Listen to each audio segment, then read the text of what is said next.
Hi everyone, we just wanted to do a quick audio test before the webinar starts in a few minutes. So if you can hear my voice, please go into the questions pane and go ahead and just note that you can hear me. Thanks so much.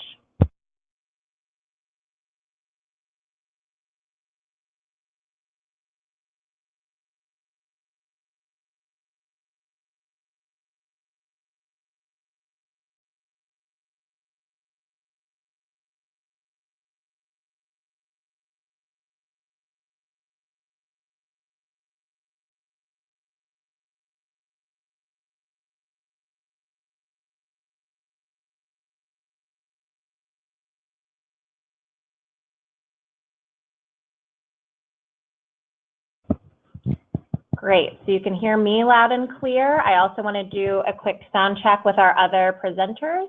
So Jasmine, could you say hello to the group so we know your audio is working? Hello everyone, this is Jasmine. Excellent. Bill, would you be able to do the same? Absolutely.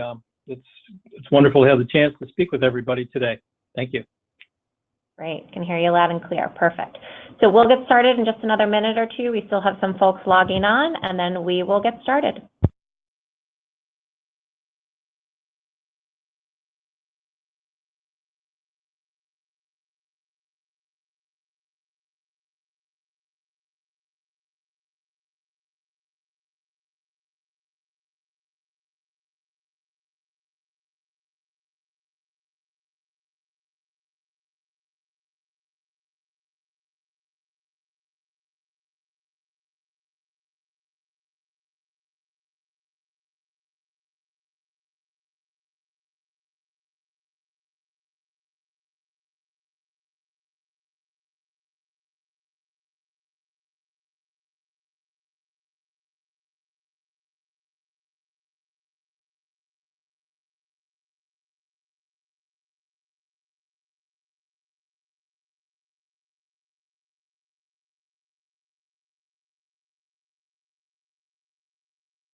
Good afternoon, everyone. Welcome to today's webinar. My name is Amy Guthrie, and I am managing the back end and any issues that might arise for today and helping out assisting with the webinar today. So I'm very excited to be here to share this resource through our organization and our partners.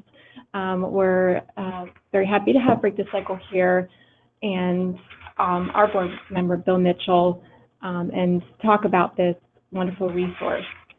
So today, I'm going to walk through some housekeeping items just to get us started, just to familiarize you with this platform if you haven't used it before.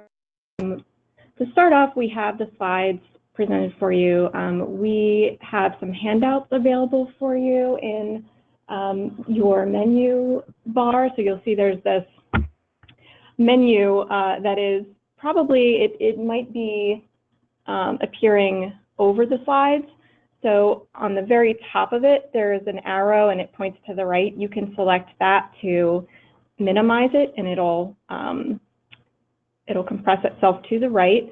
And then we also have different sections within that menu pane. And so you can access, there are some handouts, there's a chat and questions area, and each of those has an arrow to the left of it.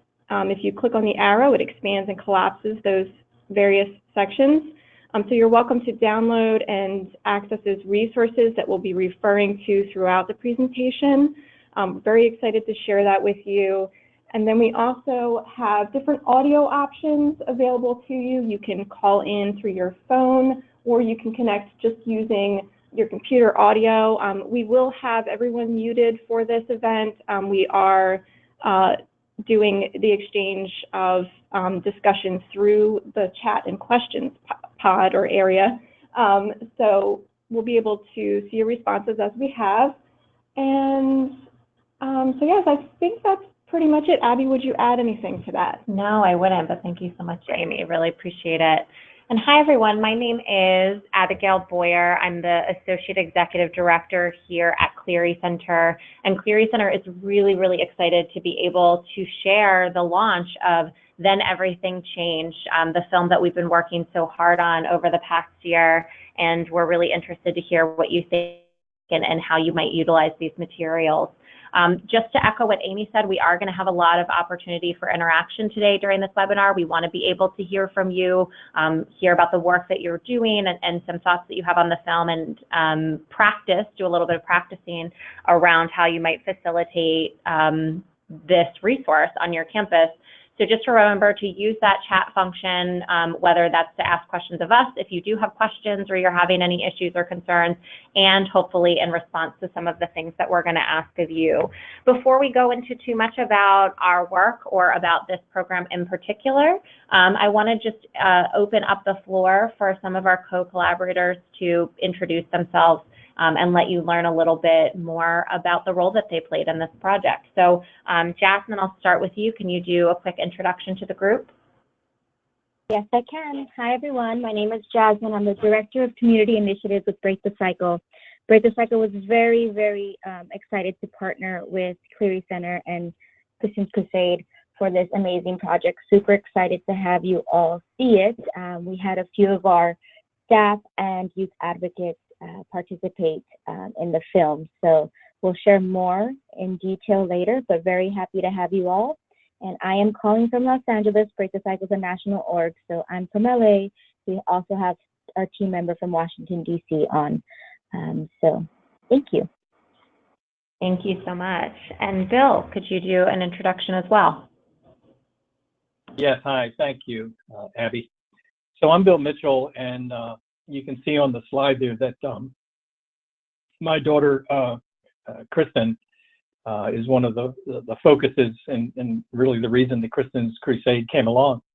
But Kristin graduated from St. Joseph's in Philadelphia on May 14th of 2005. And quite unfortunately, 20 days later, on June 3rd, 2005, Kristin was murdered by her ex-boyfriend after breaking up with him. And and just another side note here, but by the way, this photo that you see on your screen right now with my wife, Michelle, my son, David, and Kristin, and I'm on the right, of course. This picture happened to be taken by the guy who 20 days later murdered my daughter. So it's an awful insight, but it's the truth. Makes it very real. But anyway, that was 2005. Exactly a year later, we came together, a group of us, and created a 5K run walk that was called Kristin's Crusade in those days. And it was for keeping Kristin's memory alive, but also to bring awareness to this entire issue of dating violence. Soon after that, the Kristin Mitchell Foundation was created. It was around for 11 years. We had 11 run walks. And then I'm happy to say that in 2017, just a couple of years ago, we were approached by Clery Center to join their national nonprofit foundation. And we were very excited. We had conversations with them. And it took a year to actually shut down the foundation and join another, a lot of paperwork. But we joined in 2018 when we shut down Kristin Mitchell Foundation, joined Clery, and it was decided why not name it after the whole run walk as the Kristin Mitchell Initiative. So we're still pretty much brand new at the 1.5-year mark. But the whole idea then was to take Kristin's story nationally and to take the whole dating violence issue to the entire country as we are doing today. So that's the intro, and I'm just very happy to have the opportunity to speak with everybody today. Thank you. Thank you so much, Bill. I'm going to go back a couple of slides, but as he started talking, I just wanted to help give you a visual for some of the things that he's talking about. And we're so grateful to have Bill on our board and informing these projects that we're working on. Just to share a little bit about Clery Center, separate from this project, our organization was founded by two parents who also had an incredible loss. They lost their daughter, Jean, in April of 1986 when she was raped and murdered on her college campus. So many of you might be familiar with the work that we do every day with institutions around the Clery Act in particular. Our goal is to really partner with colleges and universities to try to figure out what types of challenges they might be facing in implementing the Clery Act and other campus safety efforts on campus, and even more importantly, to connect them with solutions that can help further their goals on campus. And so we have a variety of different programs that are really designed to do just that, whether that's Clery Act training. Many of you participated in National Campus Safety Awareness Month in September.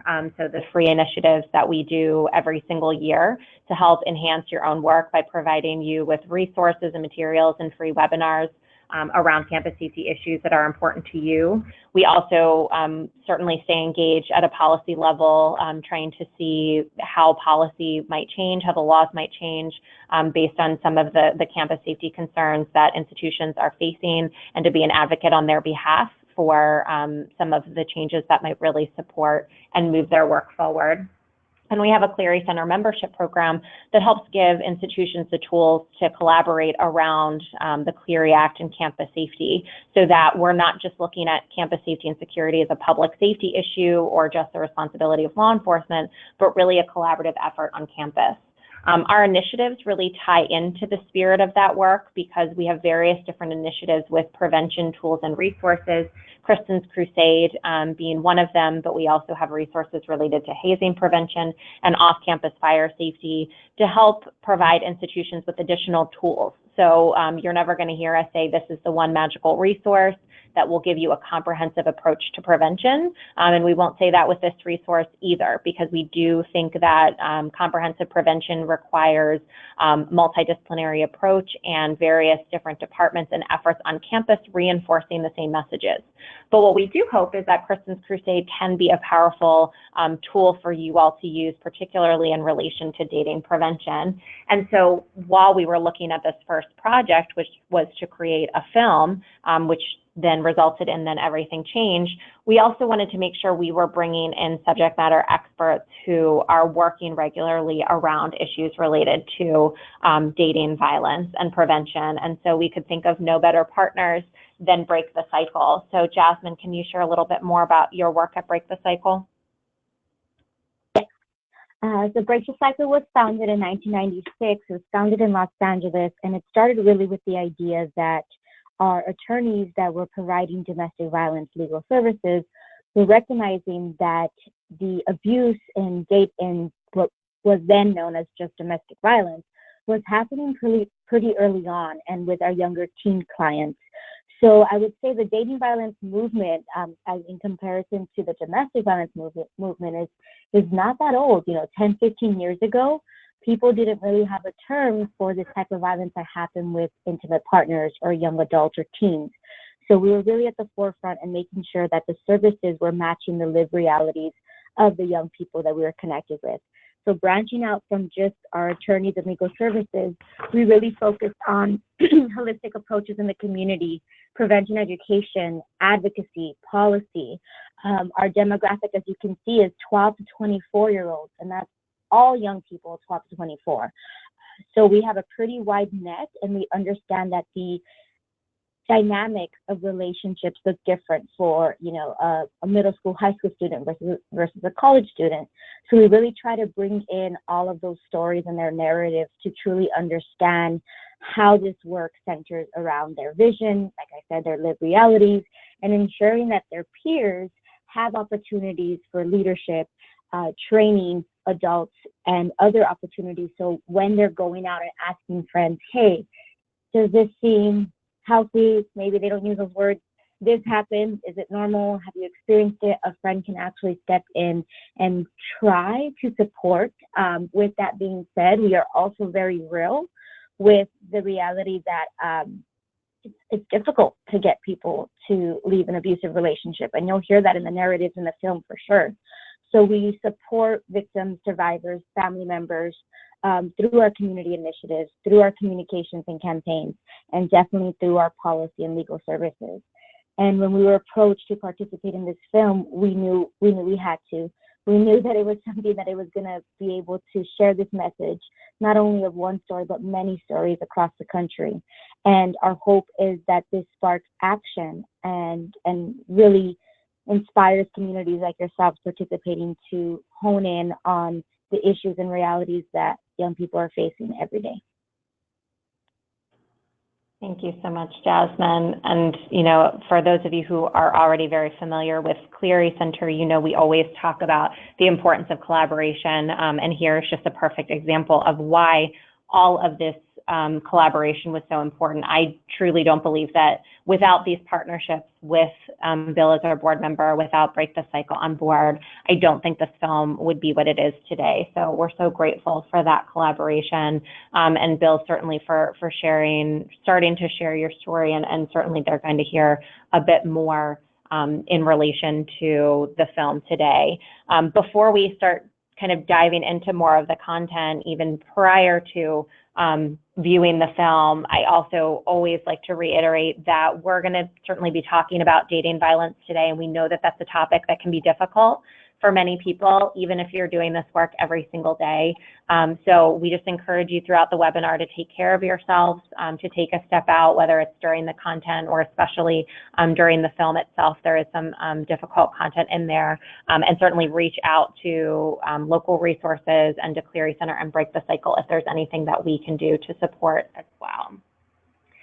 So here we'd like to hear from you a bit, just to get a sense of what institutions are already doing around this issue, because we are fortunate to work with a lot of you directly. We were really lucky that we had over 1,000 people register for this webinar, so we know there's certainly interest in additional resources, but would like to know about what you're already doing around dating violence. So if you could go ahead and use that questions and chat pane that you were already using to say that you could hear me on this webinar.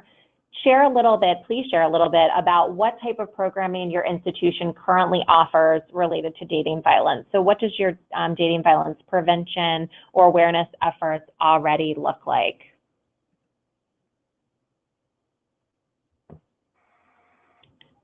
Okay, so I'm already starting to see a lot of examples coming in about One Love, Bystander intervention. Many of you may be familiar with One Love. That's another organization that does prevention work related to dating and domestic violence.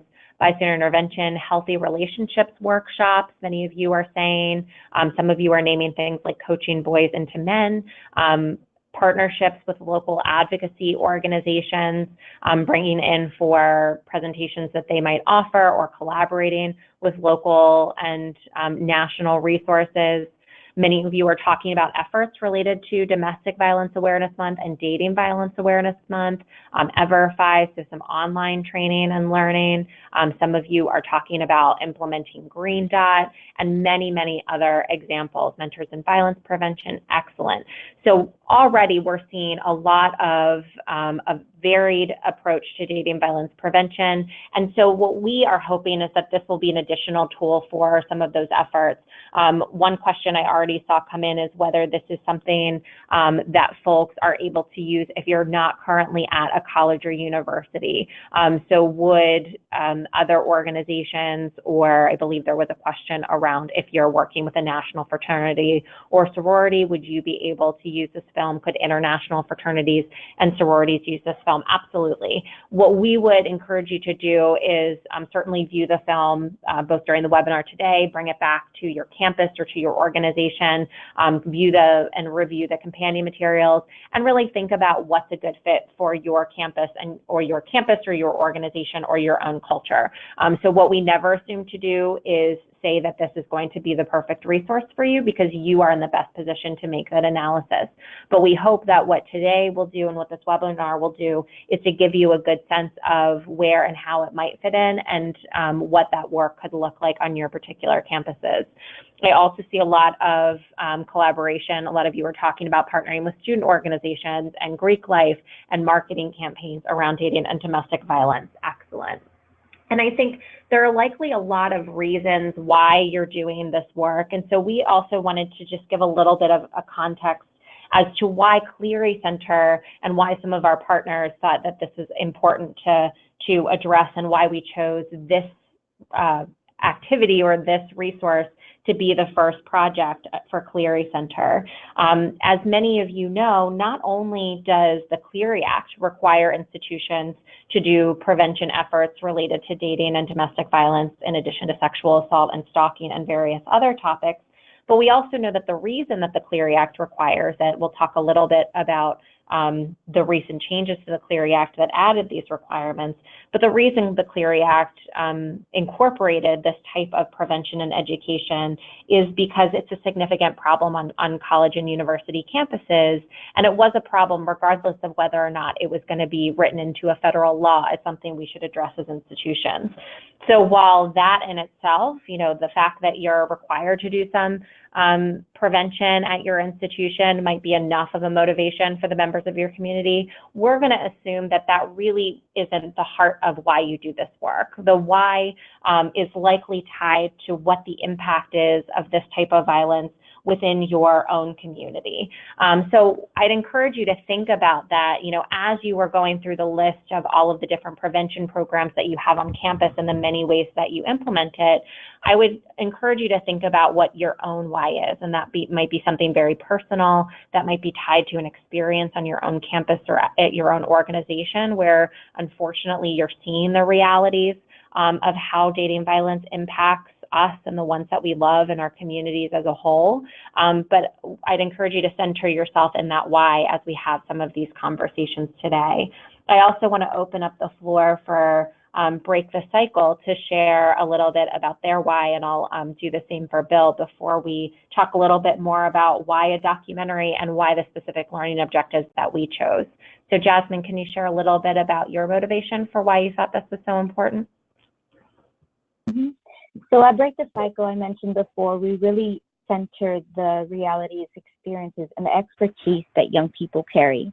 So all of our work is inspired and led by students, young people, college age, high school, middle school. So when we were approached and thinking about this project, we knew that if we're going to change the narrative and the image that some people have of healthy or unhealthy relationships, we truly had to reach out to those who are the biggest experts in that day-to-day experience, and that is our young people. So for our why, it was an opportunity to lift the narrative and to inspire not just awareness, but change. So we're trying to shift the ideas of, you know, information sharing and awareness to true action. So that marries a lot to our policy work and our partnership and our training and technical assistance work, as well as leading efforts for Dating Violence Awareness Month. I saw some of you mention that. So our why was truly to get the narratives out and to ensure that we are supporting all the young people who are experts, and we can lead their, you know, support their expertise with some content sharing and capacity building. So our why was all about lifting those voices up. Thank you so much, Jasmine. Bill, can you share a little bit more about your why for this partnership? Well, you know, I've known of Break the Cycle for a very long time. I've also known Clery a long time, and there is great sharing there. I have immense respect for both of these organizations. You know, my personal why about doing all the things we do is I know exactly what it's like to see what can happen when people are unaware of this issue. You know, our family lived it, starting with a phone call from detectives, and a call one evening, and then a funeral home the next morning, and the following week grave sites and funeral services and things like that, all the way through starting a foundation and giving over 100 speeches. So from that standpoint, it's not something I have to, it's not a hypothetical, it's not something I have to imagine. The other side of it is why I love these two organizations is that I see what awareness can do, what education can do. And that even though there are probably some people on this webinar today who are hearing some of this for the very first time, on the other hand, they will at some point in time think of instances when they have come in contact with this in their lives, and it'll happen again in the future sometime. So there's a huge why to it. It's, to me, why is in lowercase on the screen right now, but in my life, it's all caps. So that's really it. Thank you. Thank you so much, Bill.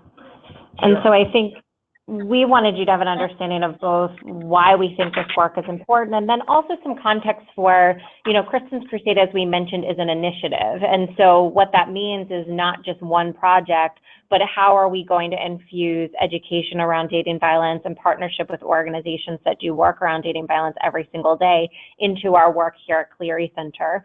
So anytime you're trying to build something like that, you always have to have a starting point. And for us, we decided to create a film, which is what is now finally titled Then Everything Changed. And the reason why we thought a documentary would be really helpful is that as we were working with campuses, what we were hearing from them is interest in having additional free resources that were accessible to them that they could utilize within their campus communities, which isn't to detract or take away from the other incredible resources that exist in the field. But we know that having a variety of things available is helpful because you're trying to reiterate themes within your communities. You have different audiences that you're trying to reach, and you don't want to be using the same tools to try to educate your campus community or your organizations or your broader community year after year. So we wanted to make sure that we could create something that was available for free that also could align with what the Clery Act requires, which we know is based in best practices around prevention education. So that's one of the reasons why, as we were trying to figure out what do we want the learning objectives to be. So if somebody watches this film, what would we want them to walk away with, even if there wasn't a training or some sort of in-person communication or session to go with it. Now, I'll say, I want to do the caveat is we think this type of tool is always going to be better with a conversation and a discussion and a program around it.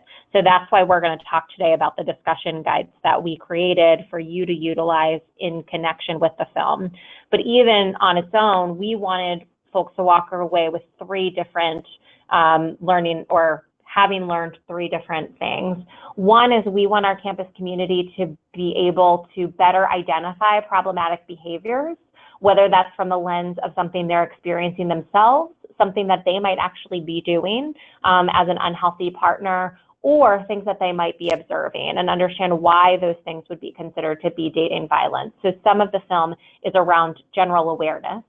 We also wanted to really look at what's the next step to that, which would be how do we give them tools or strategies for both bystander interventions. So what do I do if this is my friend, if this is my loved one, if this is another person in my community who I think is experiencing harm?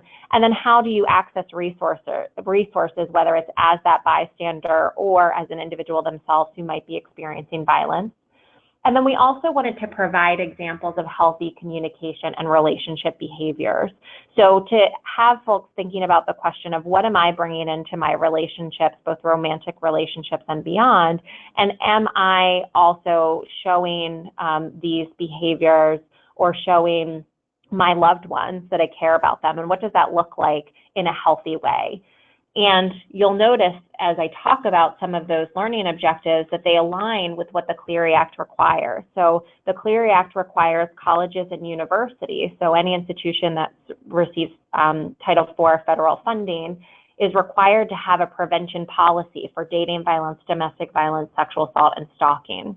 And part of that policy has to talk about the institution's primary prevention programs and awareness campaigns for incoming students and new employees, and ongoing programs for current students and employees for dating violence, domestic violence, sexual assault, and stalking. Now, certainly this tool and this resource is specific to dating violence, but that also intersects, as we'll see in the film, with the other types of violence that we're talking about. So the film is going to address some of those intersections with sexual assault and with stalking as well.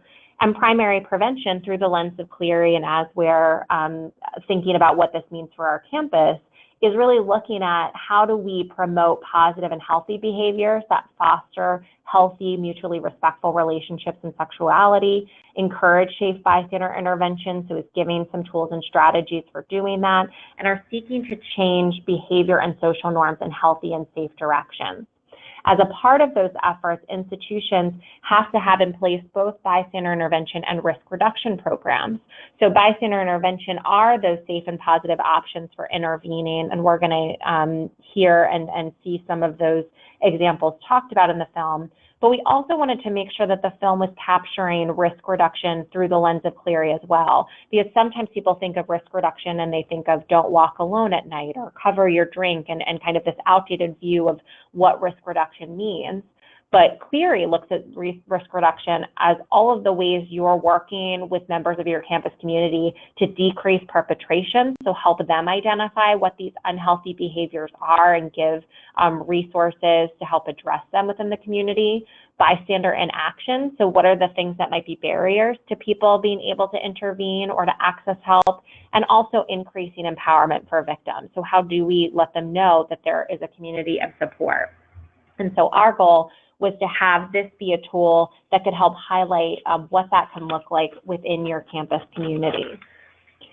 After this webinar, and certainly currently, where this information is quote unquote living in the Clery Center website is on our initiatives page. So as you go to that initiatives page on the Clery Center website, you're going to be able to click on a link that can take you to the Kristin's Krusade materials. We do have a form in which you'll need to complete that just asks for some basic information on who you are and how you'll utilize the film, because one of the things we're hoping to do is be able to evaluate. So just like the Clery Act requires you to consider the effectiveness of your program, that's something we carve into all of our work at Clery Center as well. So we want to be able to get a sense of how campuses think they plan to use the film, and certainly be able to follow up and gather additional information on our end. So you'll be able to access all of the materials. We are about to preview the film in just a moment, so you are going to watch it here today. But the reason why we'd encourage you to access the information through the website, in addition to the handouts that you're going to receive here, is you're going to actually be able to download the film, download a closed caption version of the film, so that we know that not all of our training spaces always have the most consistent internet, or maybe that's just my own. So it'll just give you the opportunity to use it more fluidly, and also gives you the flexibility that if you wanted to carve it into an online education or online prevention program that you're working to develop, you would have the flexibility to do that as well within your community. So we are making this available to anybody who cares to use it. We don't have restrictions on that, but we are asking you to give us some feedback on how you imagine you're going to use this with your community, so that we can have a sense of how it's being utilized in the field. Right. So what we're going to do right now is we are going to have you watch Then Everything Changed. As I mentioned, this can be a really difficult content for you to watch, so please do take care of yourself as you're doing it. I'm just going to walk through the directions of how we're going to watch the film and what's going to happen moving forward. Right now, I'm going to plug in. You'll notice coming in your chat, there's information on how the link to click on in order to view the film. You also see it on the slide in front of you, but rather than have to type in all of those numbers, go ahead and you'll be able to click on the link using that chat function. And what we're going to ask you to do, one of the things that we find with our webinar platforms is if we would try to stream it through the webinar, you might have lags and the audio won't necessarily align with what you're seeing on the screen. So we're going to have you keep the webinar open, so don't close out of anything, keep it open on your screen. go ahead and click on that Vimeo link that I just put into the chat function and watch the film on a separate browser. So you're going to hear us go quiet for the 22 minutes in which the film is going to be playing on your computer. After those 22 minutes are up, we'll allow the group some time to become present again back in the webinar space. So don't close out of it, but go ahead once the film is over. You can, in the chat box, just go ahead and say, I'm back, or I'm done, or I've watched the film, or some initial impressions about the film. And then after we've all viewed the film, we'll discuss it as a larger group. So again, screen the film using the link that was provided to you in the chat, and keep this open. And once you're done, come on back in. Let us know in the chat that you've watched the film, and we will go from there.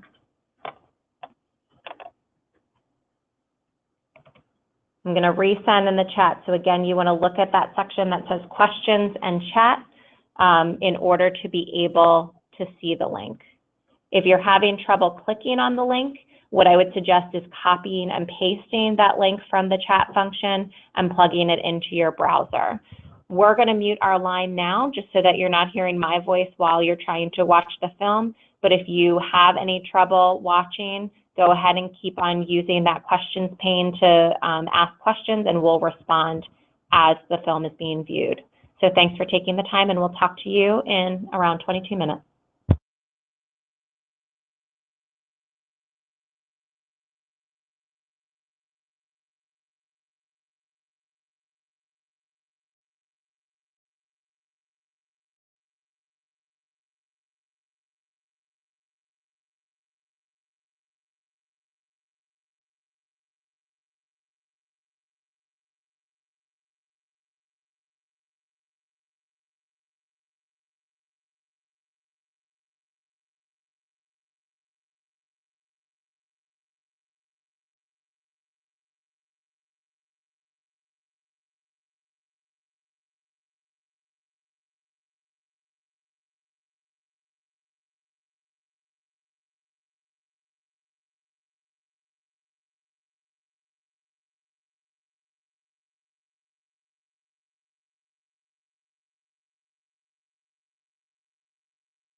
All right, so we're going to get started in just a minute. We're going to give folks a moment or two to get back into the webinar space, and then we'll get started again.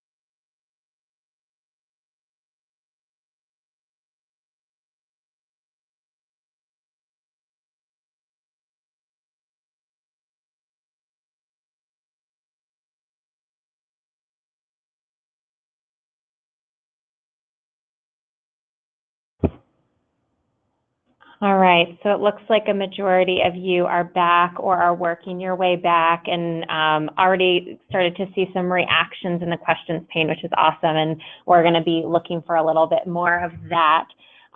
Before we do that, just want to give you a sense of, so you had an opportunity to look at the film. I want to talk a little bit about some of the companion materials to give you a sense of what's available to you. But before I do that, reminder that there is a handout drop-down pane that has the materials that I'm about to discuss. So you can go ahead and download them, and they're also available on the website.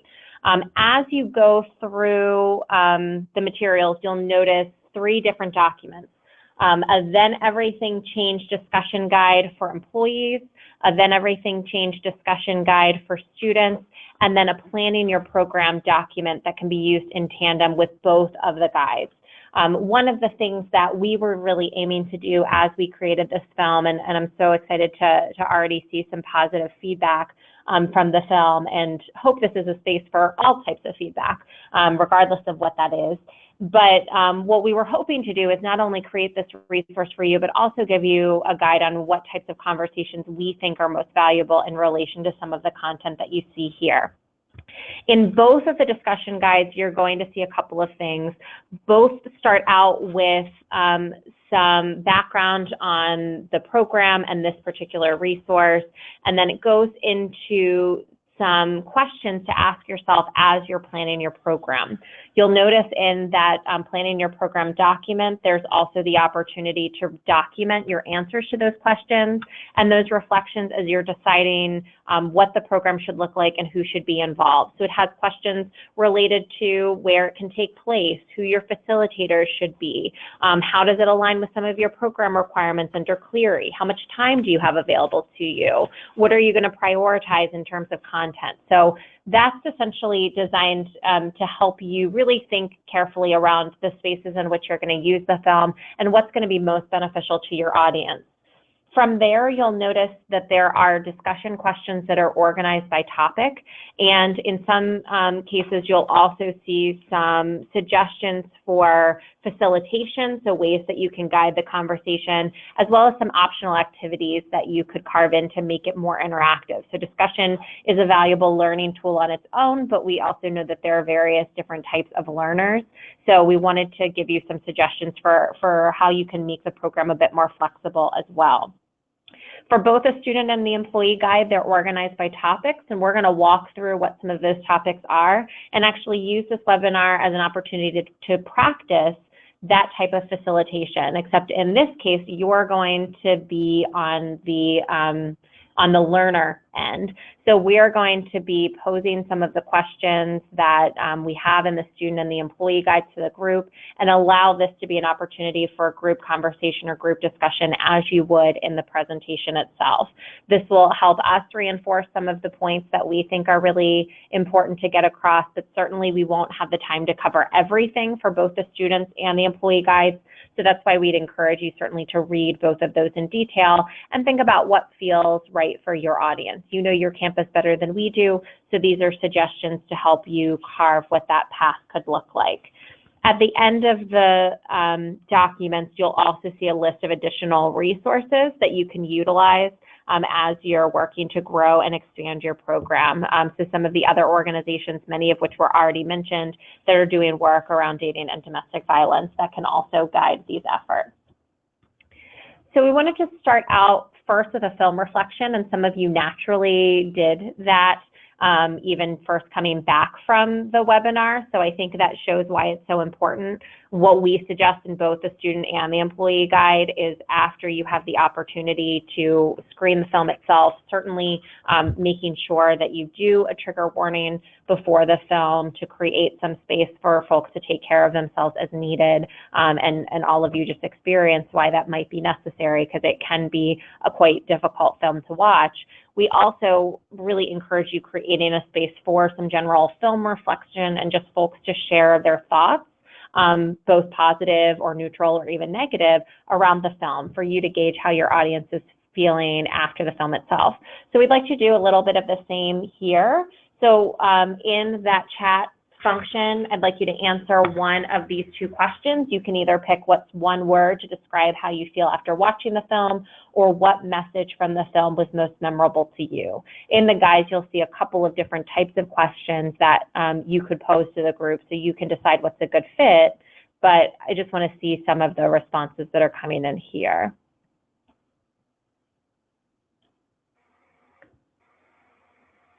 Okay, great. So a lot of you right now are responding to the what's one word to describe how you feel after watching the film. And I'm seeing a range of things from empathy to stunned to drained, sad, informed. Some of you are saying that a memorable piece for you was thinking about or making sure that you're listening and believing the person who's sharing this information with you. Others are saying that they appreciated the takeaways at the end, things that you can do to support someone who might not see the signs themselves. A lot of you are actually saying that the support pieces really resonated with you. Some of you said that you feel shocked or shaken after watching the film, and that some of the messages of believing and supporting and advocating by mirroring a healthy relationship really speak to you. Some of you were saying that you felt like the film was authentic. You had a feeling of heartbreak after watching the film, and certainly I think that probably resonates with a lot of us. One of you noted that the most memorable message was that didn't have to happen to Kristin. And I think, you know, for so many of you that are working with domestic violence, that's something you're navigating every single day, that we don't want any of our students or our colleagues, our fellow employees, to be experiencing this violence in this way. And I'm seeing a lot of different examples of things that resonated with you. So what we'd encourage you to do with the film itself, a little bit more challenging within an online format, but especially more space for this when you're in person, is to leave a little bit of time for that reflection and some conversation. And because many of you are facilitators, you know that might take you down a path that you didn't expect in terms of the flow of the conversation or what topics you cover in what order based on what's resonating with the group. I want to open up the floor for Bill and Jasmine just to weigh in or share some thoughts about some of the feedback that they're seeing here. Bill, I'll open it to you first. Do you have anything that you want to share based on some of the responses that you're seeing? Well, sure. You know, I'm not surprised by the reactions that I'm seeing because, you know, our family has lived with this for 14 and a half years now, and, you know, we'll never be used to it, but we've told this over and over, you know, many times. And, you know, oftentimes when I give a speech, afterwards I'll feel like I really upset a large group of people. But the fact that they're upset indicates that they got the message and they were moved by it. And as I've said to people many times, this film kind of does the same job. And that is that I'd rather you be upset today and be alive tomorrow, you know, or in most cases, bystanders are actually saving their friends. So sometimes it's hard to save yourself in a case like Kristin, but friends can, if they know a little bit about this, and they take some steps and they do listen to their friend and they seek help, they can make a big difference. And then in Kristin's case, she was killed on a Friday morning, early in the morning, and she had a couple friends who were trying to do an intervention with her over the weekend, but they didn't make it that far. And the intervention was going to be kind of an impromptu one anyway, so they didn't really have the tools and the knowledge that's being dispensed these days in this whole program that that Clery and Break the Cycle are doing is very helpful with that. So, but awareness is huge, and as I said earlier, awareness and education go hand in hand.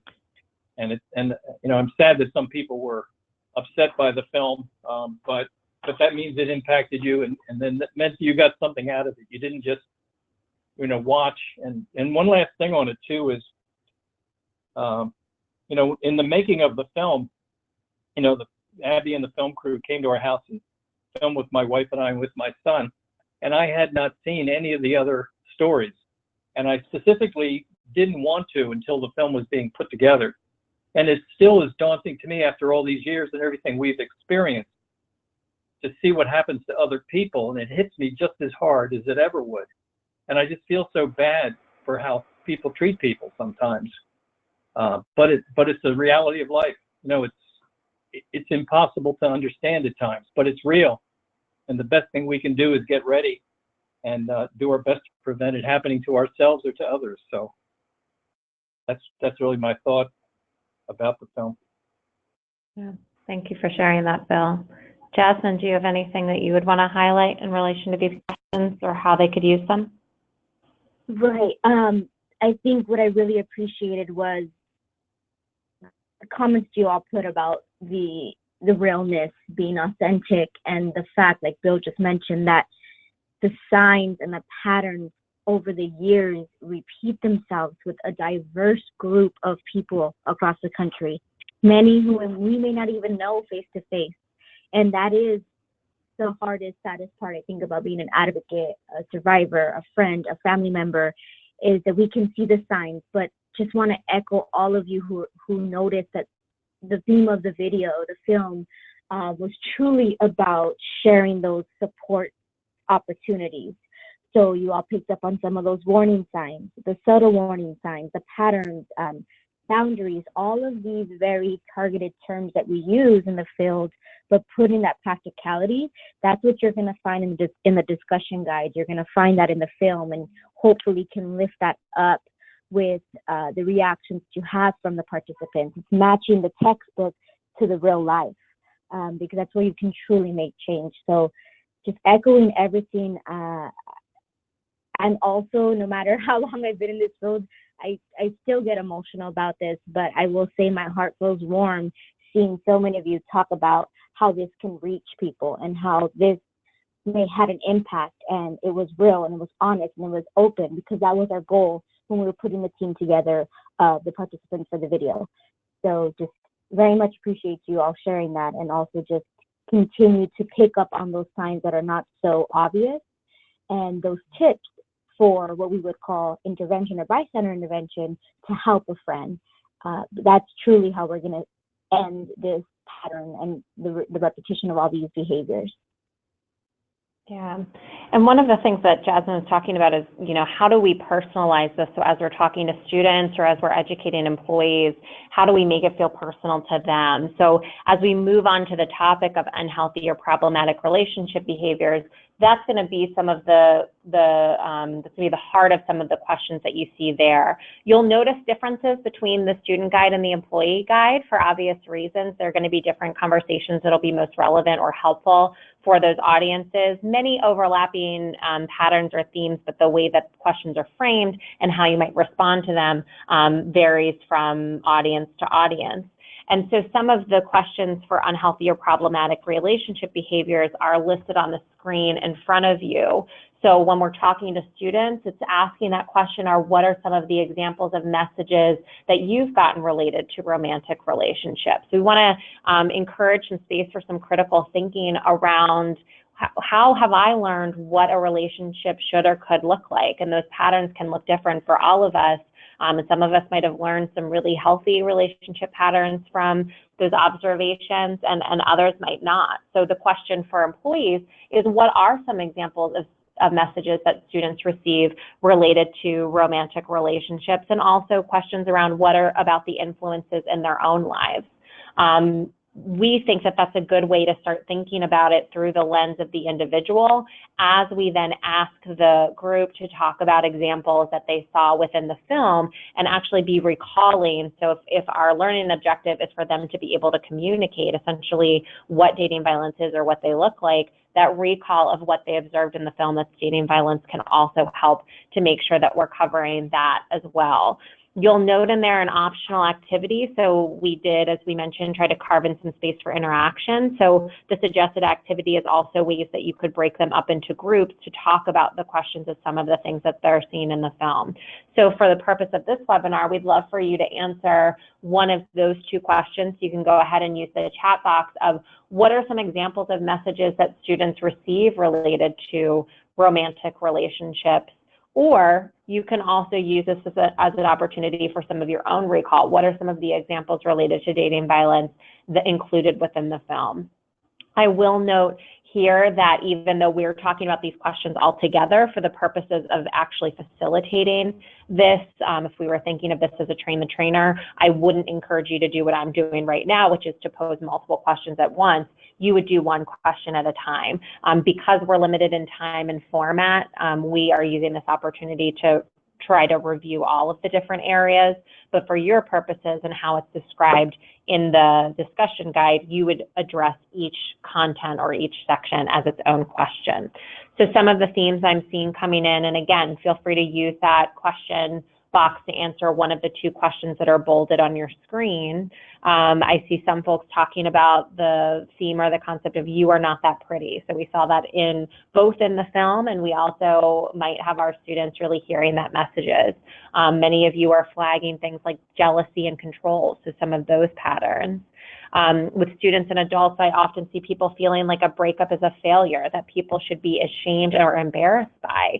So that's a really useful commentary too. What might be motivating folks to stay in relationships because they feel as though leaving one is then a negative thing. So what are the ways that we could talk about even the end of a relationship as not having to be a negative thing? There could be even healthy relationships that end for various reasons, and really kind of trying to add that into the dialogue. Jasmine, as you're looking through some of these answers, are there any particular responses that you're seeing in the questions guide that stands out to you that you would want to flag or expand upon? One that I noticed was just about talking about the foundations of what healthy relationships look like in comparison to those warning signs. I think those conversations need to happen early and often. So I was just looking at the chat and I saw someone saying we need to, speak about these younger, and that is to younger teens, and that is very, very true. The other warning signs that I know most of you shared is just the feeling of isolation. So when you are in an abusive relationship, you are in this dynamic of power and control where that person is literally distancing you from those that care about you, love about you, because that is the best way for them to have total control of everything that you're thinking and doing. And when friends, in the best way, make decisions like, you need to leave, I'm never going to talk to you again if you don't leave, or, you just need to break up, I don't understand, this is dumb. In that friend's eyes, they're being very supportive by laying down their thoughts. But the problem is they're not connecting to how that sounds when the victim has already been in a position where they've been overpowered, where they're intimidated. Having a friend do that further isolates.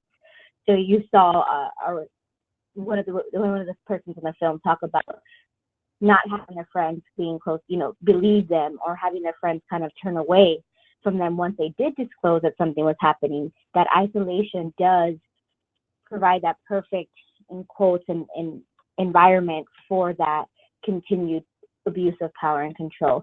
So pay close attention to isolation and what that looks like, and I would say define that and break it down into examples of what people say or do that further isolates someone who's experiencing abuse.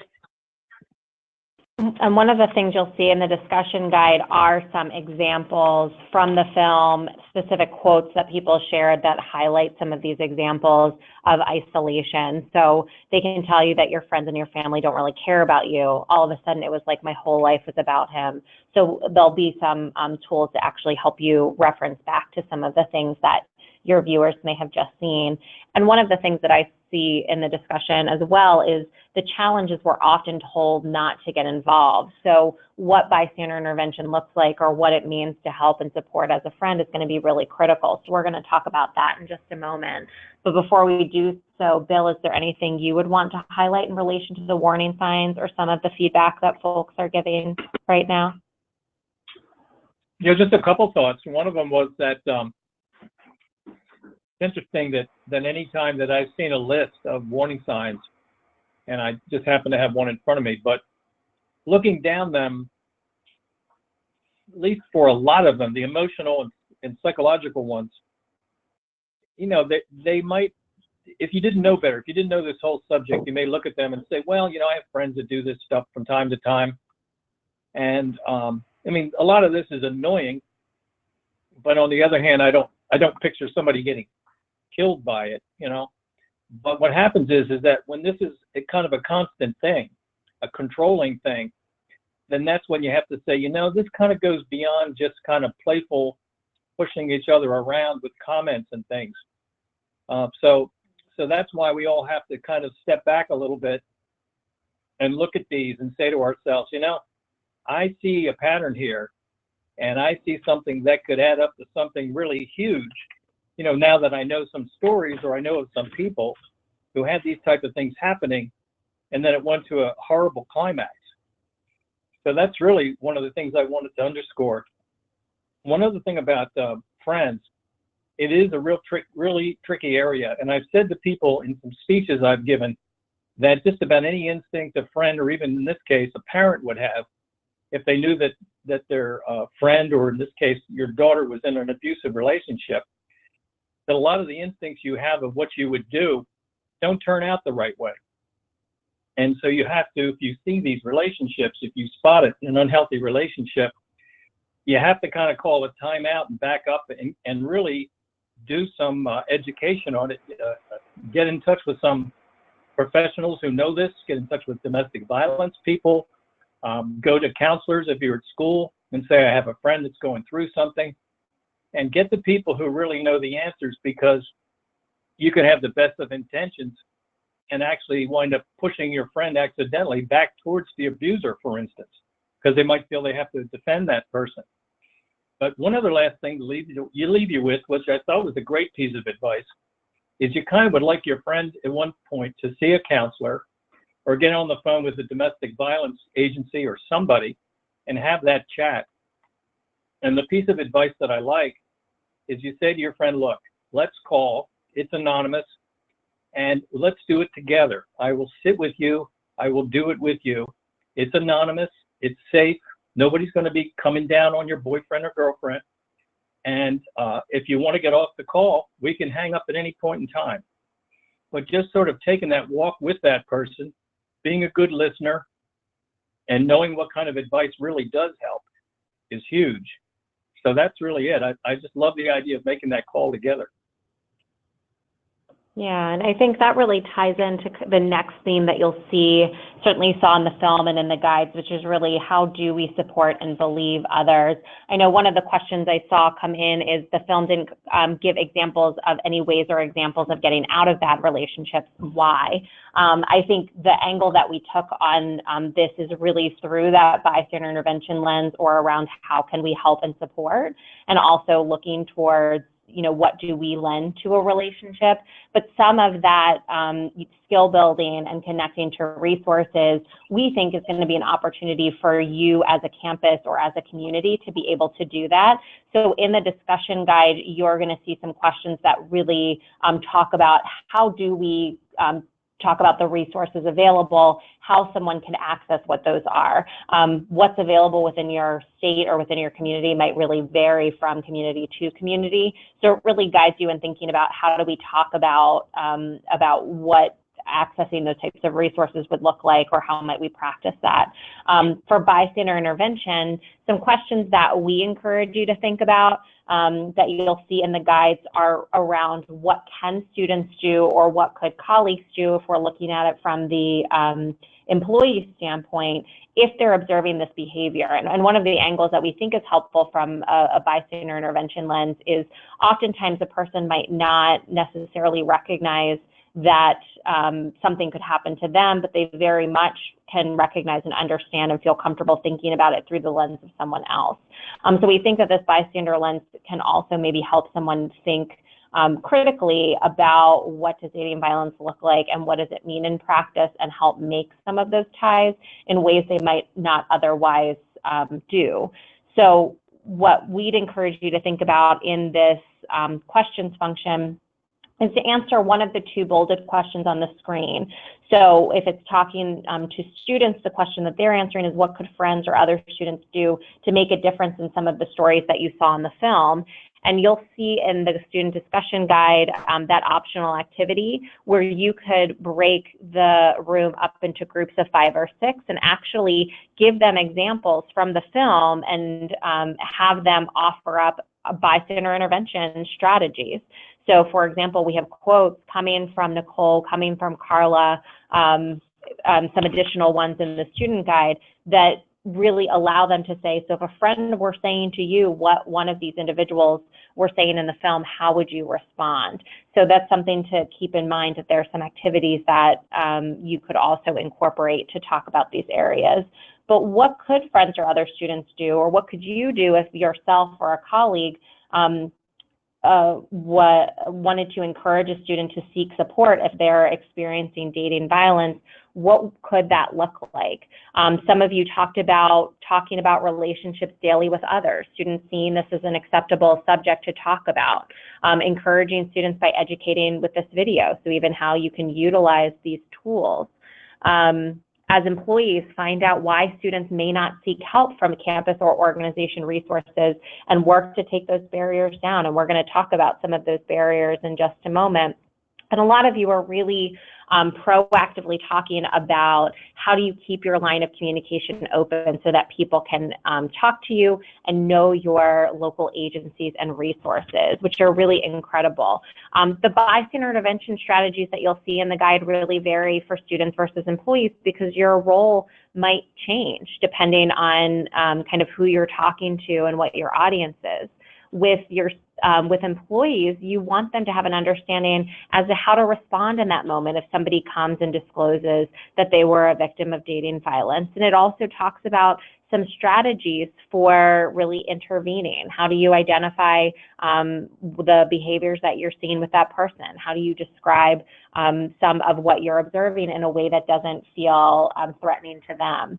Jasmine, would you have some things? I know you had started talking about this a bit, that role of bystanders, both from a professional standpoint or as a friend if we were talking about peers. Do you have any big takeaways from the discussion guide or from this conversation you think would be useful to share here related to bystander intervention? I think just echoing what the film, one of the quotes in the film and what you'll find in the dialogue in the discussion guide is, be there, support them, believe them. And it is much more about helping. I saw someone in the question say, empower them and support them. It's much more about making sure that they have the resources and you're supporting them, whatever that decision is. And I would say a lot of it is going to echo what you've already said, Abby, but yes, matching resources that are realistic for your campus. So if you have the opportunity to look at local or national resources, bring them in on campus. Make it visible, the fact that we're talking about healthy relationships. Make these conversations normal. And if they happen often and early, our hope is that more people will be matched with the knowledge and recognition of some of the warning signs and types of abuse. But that is a lot of echoing what you all already said, and I'm super excited to see it come to life. But truly just be there and support there, be present, keep that communication open and keep that door open. Bill, would you have anything you want to highlight before we move on to accessing resources? Yeah, I would just say that it would be, I mean, I could see where it could be possible that someone could get impatient with their friend for not seeing the obvious, for not seeing what everybody else seems to see, and then maybe getting to the point of getting into an argument or giving up, hanging up, that type of thing. And so it's not easy. And the other thing is that it's very normal for a friend or a sibling who knows about this to want to kind of give advice or shove advice at that other person. And usually you find out that listening and getting them to think it through is a much better plan. Someone had once said to me that someone who's being abused and doesn't totally get it is a lot like somebody who's alcoholic, that alcoholic, let's say, has to bottom out, has to reach that point where that person says, I can't do this anymore. I need to get help. This is bigger than me. And then that person can get out of that relationship. So you want to be that friend, sibling, parent that helps guide that person to forming that conclusion in themselves, or it just won't work. They'll just stay in it, and it can obviously have a bad outcome. That would be my thought. Yeah. And I'd also say, thinking about that definition of risk reduction that we talked about earlier, this could also be bystander intervention because you have a friend or the student has a friend that is doing the behaviors that are unhealthy. So they're concerned that their friend is the one who may actually be the abuser. And we have some ideas in the discussion guide, ways that you might model that or help respond to that. Ultimately, we're hoping that some of this will be generated by your audience, but to be able to talk about what that could look like in practice. So we've only been together for a half hour, but you've called your partner at least 10 times. Can you talk to me about what's happening? It feels like you're not showing a lot of trust. Or you're my friend, and I wanted to let you know that I was really uncomfortable by the way you were talking about your partner yesterday. I know that you were upset, but when you're angry with me, you don't use that tone. So how did that feel to you? Is there anything I can do to support you? So thinking more broadly about what does bystander intervention look like, not just from people who might be experiencing violence, but also for people who might be doing these unhealthy behaviors themselves. I want to acknowledge that I know that it's 3:30. We still have 2 themes that we want to talk through. So I am going to remain on the line, and hopefully our facilitators can as well. But if not, certainly let us know, Bill and Jasmine. But this recording will be made available, as we mentioned. So if you do have to duck off the line right now, we will make sure that you have access just for closing out the conversation. Jasmine and Bill, would you have a few more moments to end the conversation with us? Of course. Yep, that works. Okay, great. So we move on. The next section in the guides is accessing resources. And actually, some of you already started addressing this even before we asked the question. So feel free to go ahead and use the chat function to answer some of the questions that you see on the screen. But one of the questions that's specific to the employee guide is what barriers might prevent students from accessing resources on our campus? So if you want to go ahead and answer that question, or what resources are available on your campus or in your community for people that are experiencing dating violence. One barrier that we already see coming through is I think a student might not access resources on campus if their abuser is a well-respected, well-known person on campus, which is very possible. So what kind of clout, so to speak, do they have? Others said another barrier is for students in the LGBTQ community who might be abused and are not officially out and are concerned that their partner is going to out them within that space. Afraid to access resources, not sure of what's available and ashamed to ask. Some of the things that we talk about in the guide are also things like immigration status or economic dependency on a partner is a barrier for some survivors. And I think having this conversation with employees is really critical because we want to give those employees an opportunity to think about the role that they might play in addressing those barriers. So are there things that they could do that could help make them more available as an individual or as a department, addressing some of these barriers? Some others that you're mentioning are belief that everyone will know and that staff will overstep in trying to fix the problem. And for those of you who are sharing, this variety of resources, even just that is one of the ways in which we help to address some of these barriers. Do we have a variety of resources? How well known are these resources to our campus community? From a Clery perspective, we always find it important to highlight that the Clery requires institutions to provide reporting parties, the victims, the survivors, with a written explanation of their rights and options. And that includes a lot of information about what's available to them, accommodations, no contact orders, or other orders that might be available in their community or within the state, various types of reporting options. So think about what resources already exist that you could use to think proactively about those barriers and be working to address them. Jasmine, anything that stands out to you in relation to some of the feedback that people are offering right now in relation to the barriers or some of the resources that they should make available? Right. One thing that's standing out is something that even Carla mentioned about not wanting to reach out because, or sharing the story because she felt that there would be an additional shame or guilt that would be put on her family members. On a campus setting, definitely in a smaller environment, a more rural campus, that familial type of education and just on campus can be related to that family setting where someone may feel like everyone may know something. And I see that in the chat too. Or if I tell this one person who has been my go-to counselor and would be ashamed or feel guilty that they couldn't help me, that layer of guilt and shame and embarrassment is something that is very, very common.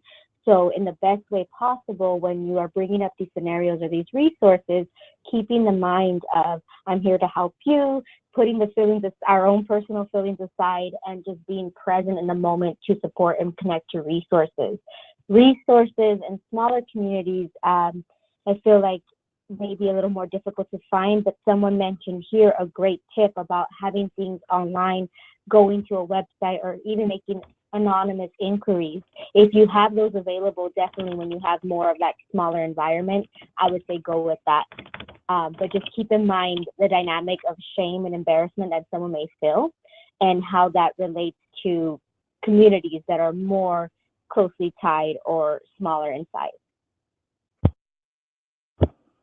Thank you so much for sharing that. That's absolutely true. Bill, would you have anything that you want to highlight in relation to the discussion guide or some of the responses that you're seeing today? Yeah, I mean, I love the responses, and honestly, the idea of embarrassment. I just keep finding myself having to take a deep breath, just to feel better, because I totally understand what that's all about. And I guess all I can say about that is that if people are willing to believe how bad it can get, then sometimes you have to weigh embarrassment versus safety, because I mean, there's just so many instances, you hear so many stories where you just don't get a do-over, and I think you try to, again, learn as much as you can, and these resources are great. I'd say if you have if you think you're in a problem relationship, if you get to that point, then you want to do research on it and see what other people call what an unhealthy relationship is. I mean, I've spoken with people who, after a speech or after discussion, who will stop and say, I didn't realize until I went to this meeting or I heard this speech or I read this thing online, I didn't even realize I was in an abusive relationship, especially very young people who were 12, 14, 16. Maybe the first time they felt like they ever fell in love with somebody, and maybe in some odd way they thought it was normal, that this mental and physical tug of war is kind of part of it. And so, yeah, but I do think that you Google a little more than you feel, on that subject that maybe you ever have before, because it really can be dangerous. So, but anyhow, yeah, it's hard. Thank you so much, Bill. So then the tail end of the guide is really moving from bystander intervention into some of those healthy and positive communication and relationship behaviors. So if we're really going to move to risk reduction as it's defined by Clery, remember, it's not just about the behaviors of the individual, but how do we address barriers to bystander intervention, and how do we work to hopefully prevent individuals from making the decision to harm in the first place. And part of that is doing some skill building around what does a healthy relationship look like, and how can I be somebody who is a healthy partner to my own partner. And so I'm going to combine these last two slides, but I want to walk through some of these questions. So you're going to see in the guide itself an opportunity for students to think about the person that they love the most, whether that's a partner, a friend, a family member they value or respect. Remember that the skills we're talking about aren't just specific to romantic relationships. It's really how should we be approaching how we address people that we love, whether it's a friend or a family member as well. So we encourage you to have some space to talk about what's something that people have done around you that demonstrates healthy and positive relationship behaviors, for them to get an opportunity to reflect on what that looks like and means to them. Even if it's someone who their romantic relationship, maybe part of the reflection during that session was that it's not as healthy as it should be. This might also serve a contrast to, well, what does healthy relationship look like? My best friend doesn't treat me this way. My family member doesn't treat me this way. While also I find it important to note here that we might also have students and employees in our sessions that when we're asking them to do this reflection, that's really, really hard for them because they have a pattern of people in their life who have been unhealthy and hurtful and harmful. So just consider the fact that even these questions that might feel more positive oriented in nature for the discussion can still be difficult for the folks in the room. And we want to make sure that we're being sensitive and trying to read the audience as much as possible and create opportunities and lend opportunities to reinforce what we stated earlier around creating spaces for stepping out if they need to and accessing support within the space. We encourage you as part of that planning to think about who can be in the room while it's being facilitated that might be able to provide an advocacy role or a support role if somebody does need to talk, because we just don't know what types of feelings various questions or discussions could bring up for someone, even those like this that might seem healthy in nature. And then what types of behaviors can we model for students? So also translating that into many of the examples a lot of you already shared into what do we bring into our professional spaces as employees? This would be for the employee training. What do we bring into the spaces as employees to help model what a healthy relationship looks like? Because they're watching us. So if I can't have a respectful exchange with my colleague, if I can't model what conflict can look like in a healthy and respectful way, I could do dating violence prevention programs, but my message in day-to-day life is going to contrast what I'm saying in those programs if I'm not able to translate those skills into all of my relationships and how we model them. So it's a good opportunity for self-reflection there as well. And I think it ties into this last question that we have both in the guides and that we wanted to do here today, which is we want to encourage our communities as we have these programs to commit to doing one thing to prevent or respond to dating violence. So what we'd love to hear from you is what might your one thing be? So if you can go ahead in that questions guide and think about whether it's in relation to the last questions and how you're modeling behaviors for the students and the individuals that you're working with, or something separate from that, what can your one thing be and how you're going to work to prevent or respond to dating violence? And we know, certainly we asked this question knowing that many of you already have.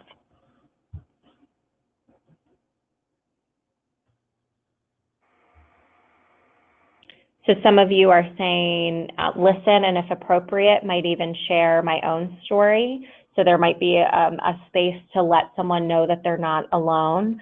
Offer resources available on the campus that fit a variety of instances. One person talked about potentially sharing this film, but also it's the question of, is the movie available for purchase? So it's actually available for free to download, and we can reinforce the location. We'll plug that into the chat link of where you can download it for free on our website. So you certainly don't have to pay to do so, but hopefully using this film itself can be one way that you can do that. Ask questions about relationships, listen fully, and educate.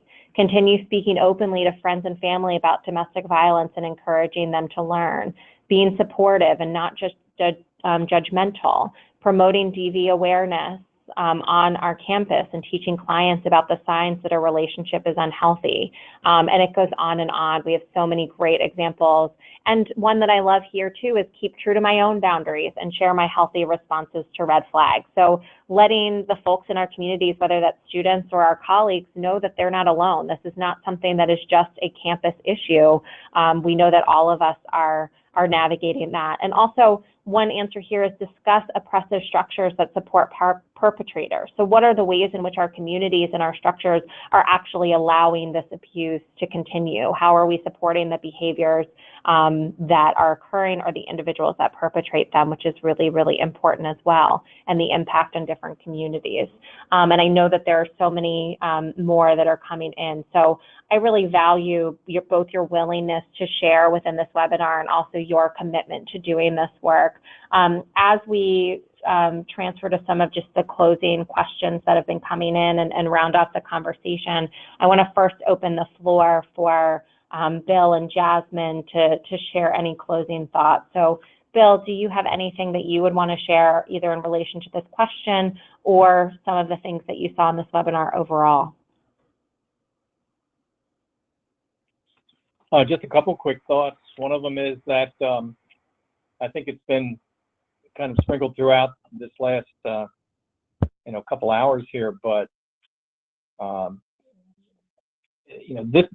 this can happen to anyone, and I probably would have been one of those persons years and years ago where if somebody took me through this, I'd probably listen to it all and I'd feel bad about it, and I'd say, boy, I feel sorry for people this happens to, but it can happen to anyone. I never expected the call from detectives one night, but I got that call and life has never been the same, trust me. And I think that there's a lot of power for anybody being on this webinar to talk this up with your other friends and just spread the word, because you just never know when you have that conversation with somebody who doesn't even sometimes seem to be listening carefully, that they may be in a relationship and they're at a tipping point, and you might just say the right things that they say, you know what, that's it, I'm done. I need to find a safe way out of this relationship. I need to break up. I need to get space, whatever I have to do. I have to call a timeout because this is so real. The other thing is that